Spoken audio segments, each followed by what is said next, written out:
Je voudrais dédier l'histoire de cette semaine à la guérison complète de Amy Gila Bat Julie Dvora Shirel. Qu'on entende chez elle, si Dieu veut, que des bonnes nouvelles. On est dans les années 1950, à la fin de la Seconde Guerre mondiale, et un monsieur très âgé se présente dans une yeshiva pas loin de chez lui, en Amérique, dans le New Jersey. Quand il arrive, une personne à l'accueil se propose de l'aider, et le monsieur âgé répond « Je veux retrouver le génie de Minsk, le Gaon de Minsk ». La demande, elle n'est pas très claire, on a du mal à lui répondre, à comprendre ce qu'il veut, mais il répète, et il s'emporte. Comment ça, personne ne connaît le petit génie de Minsk? Ne me dites pas que les nazis l'ont tué? Et ça provoque un remue-ménage dans la yeshiva. Ça commence à déranger le Beth Midrash, le centre d'études, à tel point qu'un étudiant du centre d'études, lui aussi d'un certain âge, interrompt son étude et demande « Qu'est-ce qui se passe ici ?» Alors le monsieur dit « Je veux retrouver le génie de Minsk ». L'étudiant en Torah se présente et dit « Je m'appelle David. Venez vous asseoir un instant avec moi, expliquez-moi calmement ce qui se passe. » Le monsieur âgé se présente à son tour et lui dit « Je suis désolé du vacarme, mais je perds patience. Je m'appelle Zalman, je suis arrivé en Amérique il y a quelques jours, j'ai perdu toute ma famille dans la Shoah. Je suis à la recherche d'un petit garçon que j'ai connu à Minsk quand j'étais jeune. S'il est vivant, il doit avoir une bonne soixantaine maintenant. » Cette description n'aide pas l'étudiant en Torah qui s'appelle David, mais il se décide à aider le vieil homme. Il dit « Ok, je vais essayer de vous aider, mais je vous promets rien. Est-ce que vous pouvez m'en dire un tout petit peu plus? Comment il s'appelle? Comment l'avez-vous connu ?»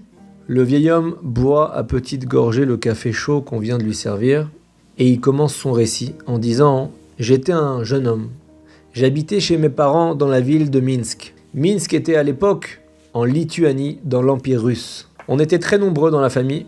Entre mes frères, mes sœurs, mes grands-parents qui vivaient chez nous, on vivait les uns sur les autres. On ne roulait pas sur l'or, mais on avait de quoi manger. Je passe mes journées à la maison, j'aide ma mère pour les tâches ménagères. On vit dans une petite maison modeste et en plus du bruit chez nous, les parois de notre maison sont tellement fines qu'on entendait toute la journée les conversations de la maison mitoyenne juste à côté de la nôtre. On habitait à côté de la maison du Rav de la ville. Et toute la journée, sauf quand il était au Beth Midrash au centre d'études, il parlait de Torah.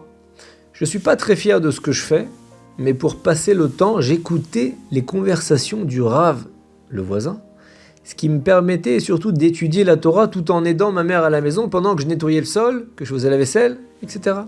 Et un jour, en fin de matinée, j'étais en train de faire les lits et j'écoute le Rav enseigner la Mishnah à Aaron, son jeune neveu orphelin. Je me laisse bercer par la beauté des chapitres du traité qu'ils étudient. Je m'allonge sur un lit en les écoutant attentivement.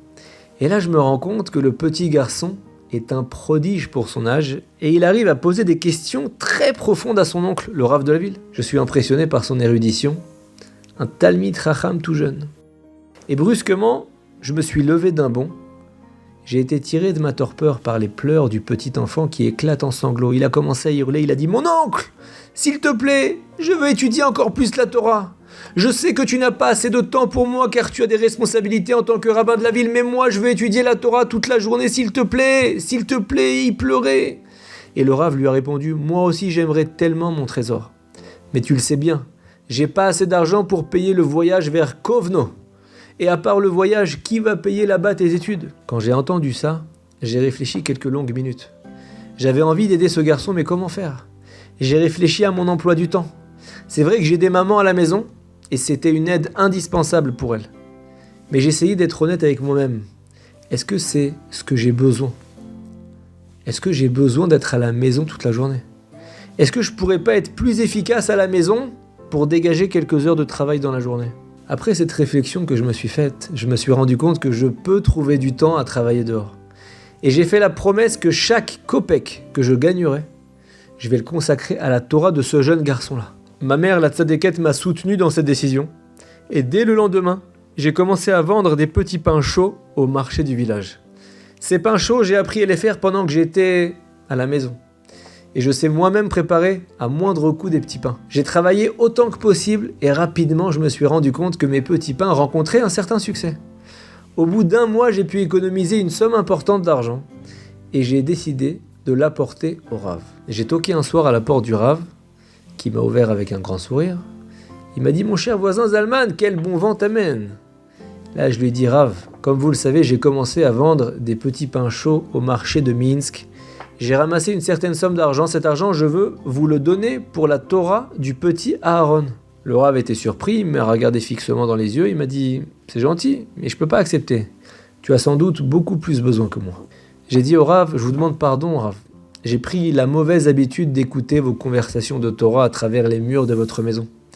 Un jour, j'ai entendu votre neveu pleurer, vous supplier d'aller à la yeshiva. Ce jour-là, j'ai décidé de travailler quelques heures par jour et consacrer tous mes revenus à l'envoyer à la yeshiva. Il est tellement fort en Torah qu'il mérite d'étudier le plus possible. » Le Rav a été très ému du geste. Et après avoir refusé l'argent dans un premier temps, il a finalement accepté en me bénissant abondamment. Et dès le lendemain, le Rav a préparé une petite valise avec le peu d'affaires de son neveu. Et voilà que le petit garçon se met en route pour la yeshiva. David, l'étudiant en Torah, lui-même âgé, qui habite le New Jersey, a écouté toute l'histoire avec beaucoup d'attention. Il a trouvé ce récit très beau. Il a demandé à Zalman « C'est vraiment une histoire émouvante. Vous avez fait preuve d'une générosité incroyable, surtout à cette époque et dans votre situation. Cette histoire me dit vaguement quelque chose. Est-ce que vous savez ce qu'il est advenu du petit garçon ?» Et là, Zalman s'exclame et dit « Non, monsieur. Et justement, c'est pour ça que je suis là. Des dizaines d'années sont passées et depuis, il y a eu les pogroms, la Shoah et je repense souvent à cet enfant. Je ne sais pas ce qu'il est devenu. J'espère qu'il a survécu. Si oui, il doit être âgé maintenant et j'aurais tellement aimé savoir s'il a progressé dans l'étude de la Torah. » David sort un carnet, un stylo. « Regardez, donnez-moi le nom de famille de l'enfant, si vous vous rappelez bien sûr, et je ferai des recherches pour essayer de savoir ce qu'il est devenu. » Le vieil homme lui dit « Bien sûr que je m'en rappelle. Il s'appelle Aaron. » « D'accord, mais Aaron comment ? Vous vous souvenez pas du nom de famille ?» Le vieil homme se souvient plus très bien. Il dit « Je crois que c'est Pinès. » Et là, l'étudiant n'en croit pas ses oreilles. Il range mécaniquement son stylo, son carnet. Il reprend son souffle. Et il dit au vieil homme « Cher monsieur, vos recherches sont terminées. Aaron Pinès a bien survécu à la Shoah grâce à Dieu. Il est aujourd'hui l'un des plus grands raves du monde.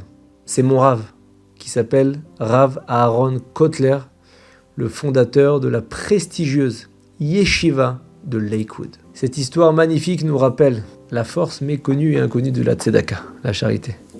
Quand on donne, on ne connaît pas les conséquences infinies de notre don. Comme le Rav Aaron Kotler disait lui-même, tout comme Dieu se soucie d'éviter la perte d'un seul individu, on doit nous aussi nous soucier des besoins de nos frères sans calcul.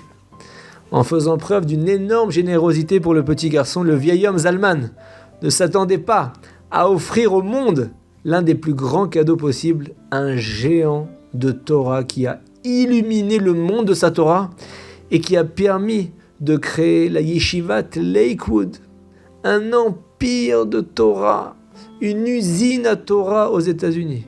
Incroyable. Shabbat Shalom.